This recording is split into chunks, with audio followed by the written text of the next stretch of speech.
Power creep is often treated as one of the plagues of gaming.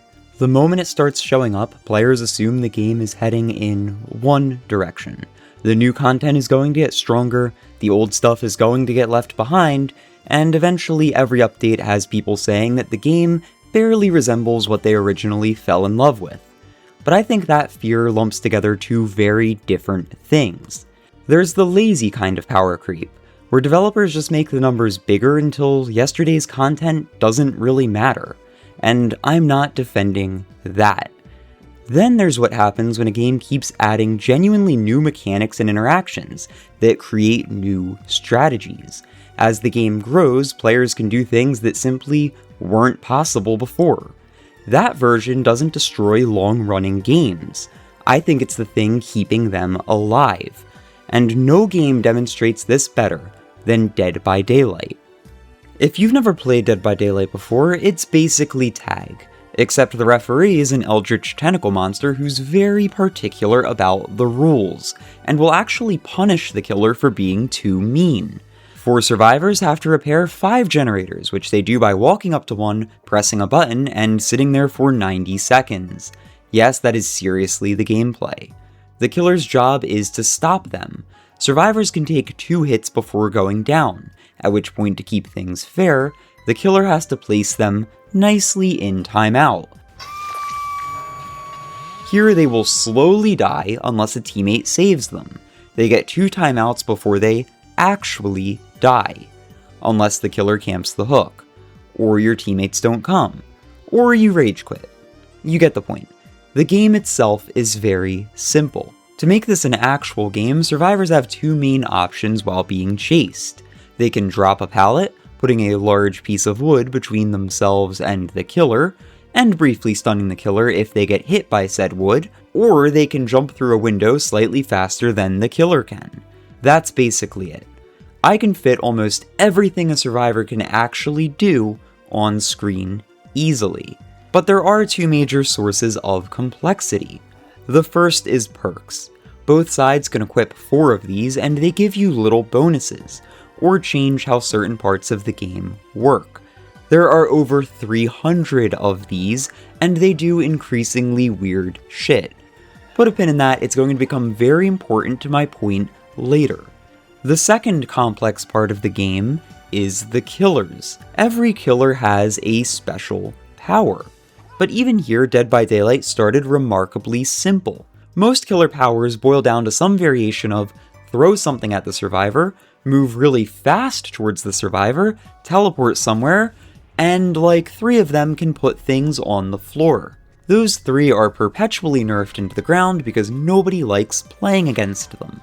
And that is Dead by Daylight in a nutshell. A game that's been receiving new characters, perks, and mechanics for almost 10 years, built on a foundation so simple, I just explained almost the entire thing in a couple of minutes. So how did they keep the game alive? Well, they did it with power creep. Okay, not literally power creep. They did it by adding new, interesting content. But let's talk about why doing that inevitably leads to power creep, and why I'm arguing that this is a good thing. Now obviously, Dead by Daylight needs new content to stay alive. I won't insult your intelligence by spending 5 minutes explaining how live service games need to add content and shake up the balance eventually. The much more interesting question is, why does that new content need to involve power creep?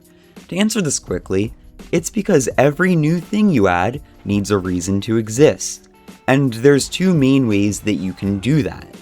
The first is the version of power creep that most people hate. Let's say I make a perk that lets you heal yourself without a teammate. We'll call it self-care. Then, a year later, I need to make another perk.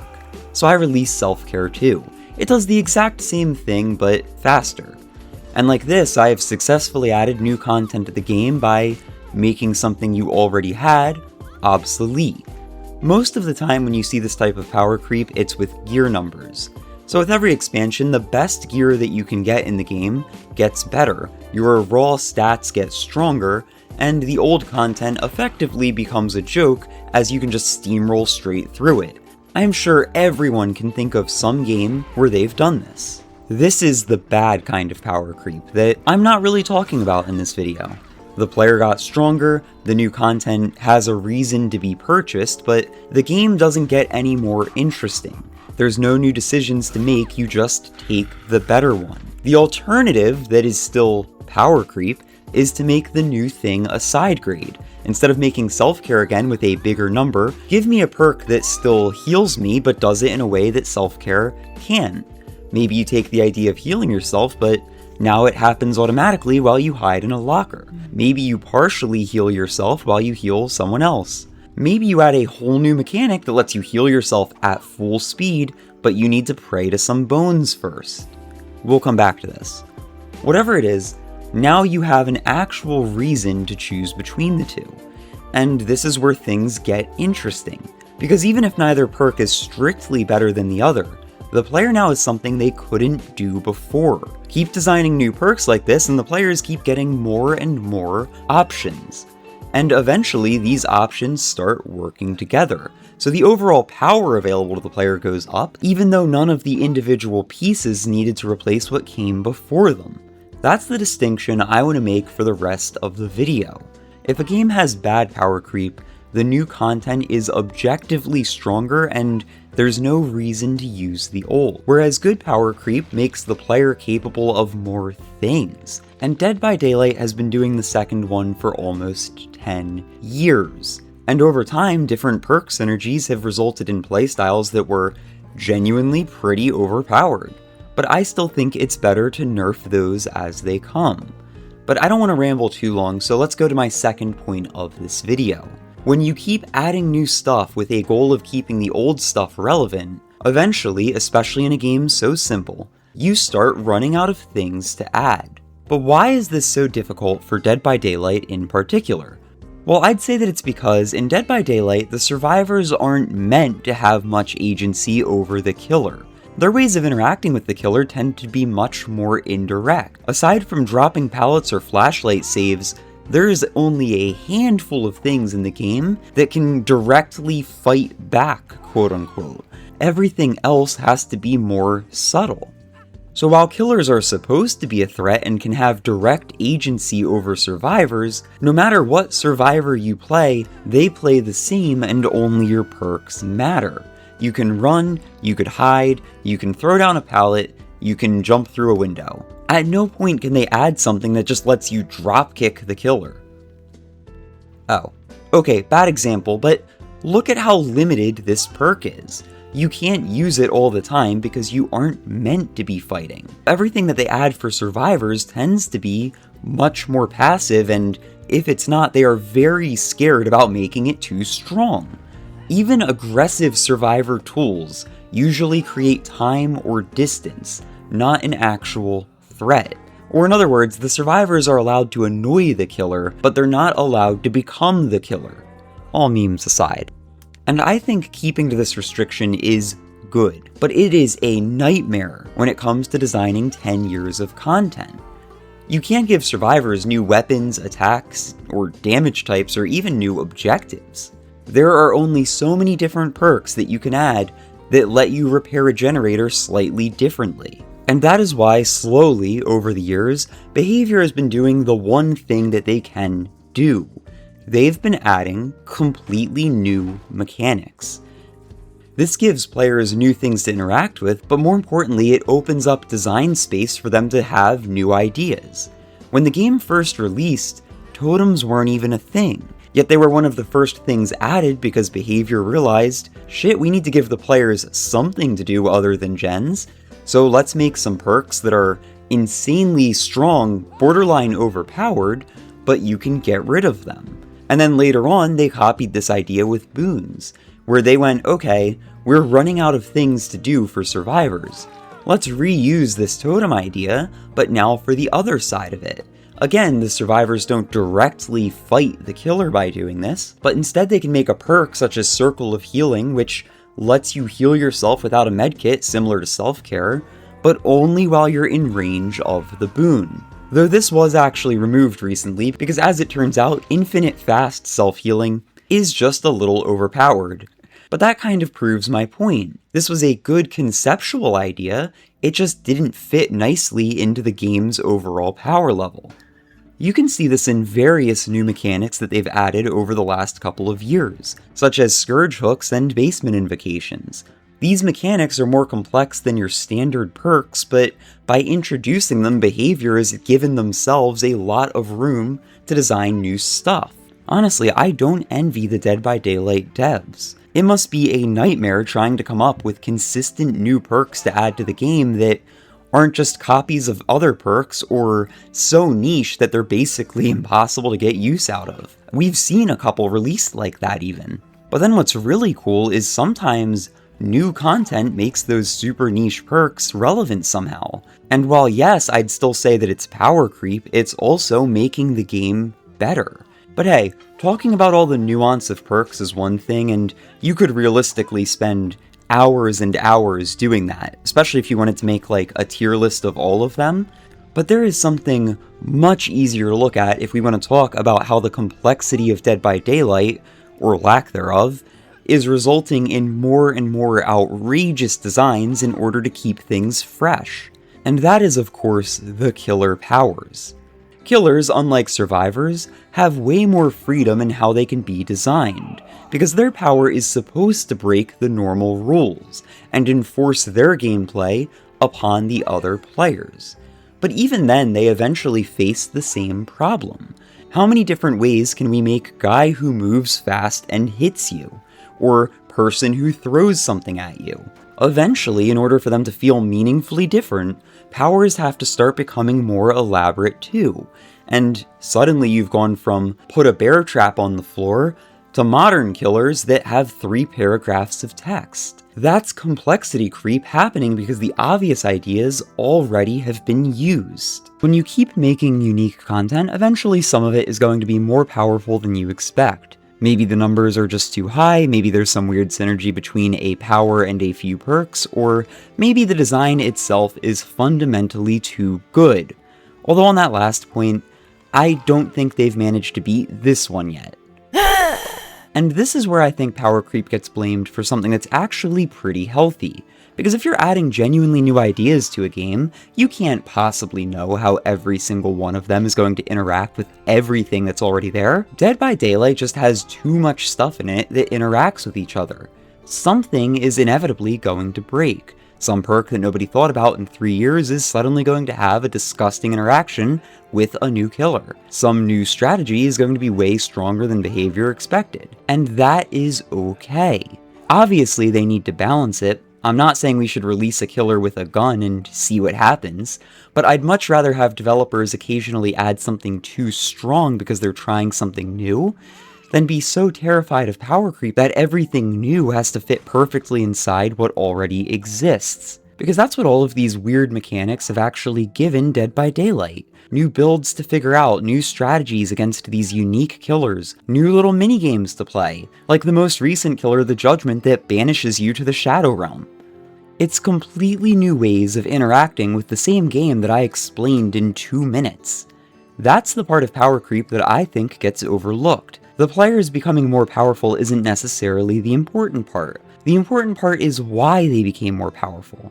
If the answer is that developers kept expanding what was possible, I'd argue that's a pretty healthy problem to have. But even then, there is a point where this stops being healthy, because sometimes the new thing doesn't expand your options, it just replaces the old one. Or perhaps even more insidiously, makes the game just feel worse for a majority of people. Let's end things off by talking about why that can happen and how to avoid it. So when does power creep actually become bad? The obvious answer is the version we talked about earlier. If they make a perk like Self-Care 2. You make something new, it does the exact same job as the old thing, except better in every way. And now suddenly the old thing has no reason to exist. That is easy enough to identify, but mostly Dead by Daylight does a good job avoiding that. But then the version that's harder to notice. Sometimes the new thing doesn't completely replace the old, it just does more. And I think the killers are probably the easiest place to see this. Take Huntress. Huntress has been in the game forever, and her power is still incredibly strong. she throws hatchets. That is it.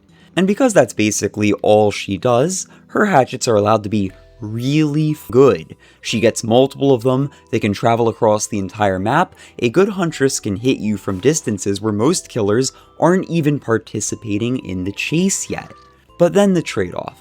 She has 0 map mobility. There are loops where her power isn't particularly useful, and if survivors spread out across the map, Huntress has to physically waddle her ass over to them, while being slower than everybody else. Her power has really high highs because she has very obvious lows. Now let's compare that to some of the newer designs. Jason can throw a spear at you, but compared to Huntress, the ranged attack is way more restricted. He gets 1, but in exchange, he can also teleport around the map. Springtrap has a ranged attack too. It's even another hatchet. It can't do the ridiculous cross-map sniping that Huntress can, the thing is made out of lead, but it's much more suited to certain loops. Not that you'll see that from my gameplay, I kinda suck at this guy, but take my word for it. Oh, and again, he can also teleport, but now between doors instead of to any random pallet or window. Neither of these characters is just Huntress 2, and that's good. If Jason had Huntress's hatchets and his mobility, he'd be ridiculous. But it does demonstrate another form that power creep can take. It's not necessarily that the new killer has a stronger version of your old power. It's that new killers increasingly have answers to more situations. Huntress can be incredible at the thing Huntress does, but when the situation doesn't suit her, she's just bad.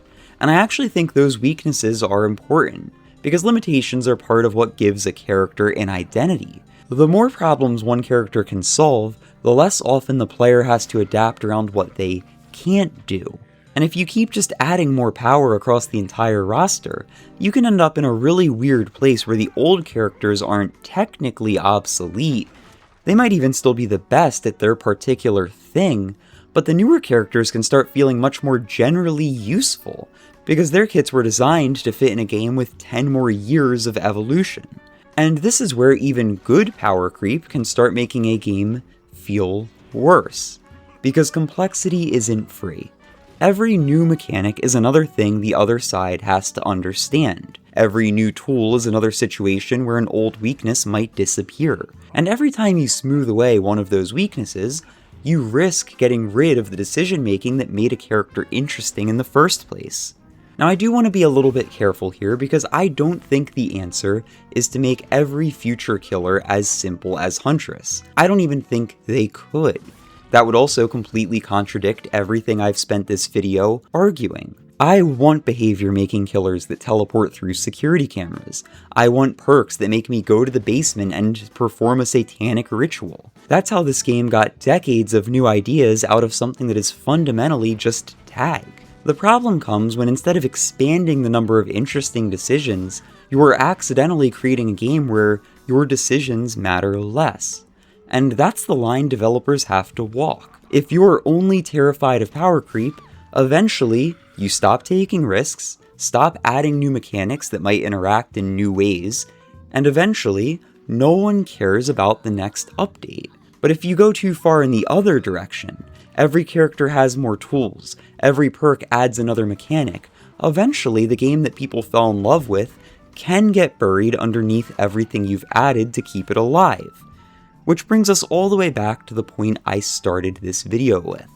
Players aren't wrong for being afraid of power creep, but it is wrong to treat any power creep as bad, because after almost a decade, Dead by Daylight should be capable of things it couldn't do when it launched.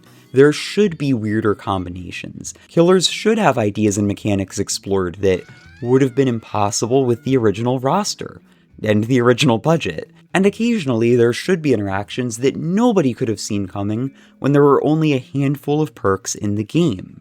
That's what happens when a game is still growing.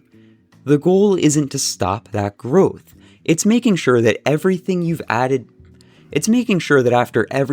added, the game underneath is still Dead by Daylight. Change is necessary, Power creep is inevitable, but preserving the identity of the game while adding in new stuff is the real design challenge. And while it does miss occasionally, Dead by Daylight, for the most part, has done an incredible job at staying the same game at its core. Alright, I am sure that this is going to be a much shorter video when I'm done editing it, but man, this script came out really long. Still, I'm really happy with it. This was one of those videos where it was half scripted, half spur of the moment, so I'm overall happy with how it turned out. That said, what do you guys think about the current state of Dead by Daylight? Do you agree with my point that I'm making? And if you liked this video, maybe you'd enjoy this other one that I made on Dead by Daylight like a year ago now. It's a very similar video to this one, but with a very different main point, a very different premise, and honestly, I was just 8 months worse at talking into a microphone. And honestly, I was also just 8 months worse at talking into a microphone. Anyway, this video was in fact inspired by the new killer looking really cool. Mostly the whole banishing you into a Shadow Realm dimension thing. And yeah, I hope you enjoyed. I hope you have a great rest of your day. If you subscribe and like the video, it would really help me out a lot. No, like actually I just got monetized and it actually helps me out now, so I'd really appreciate it. And as always, until next time, see ya.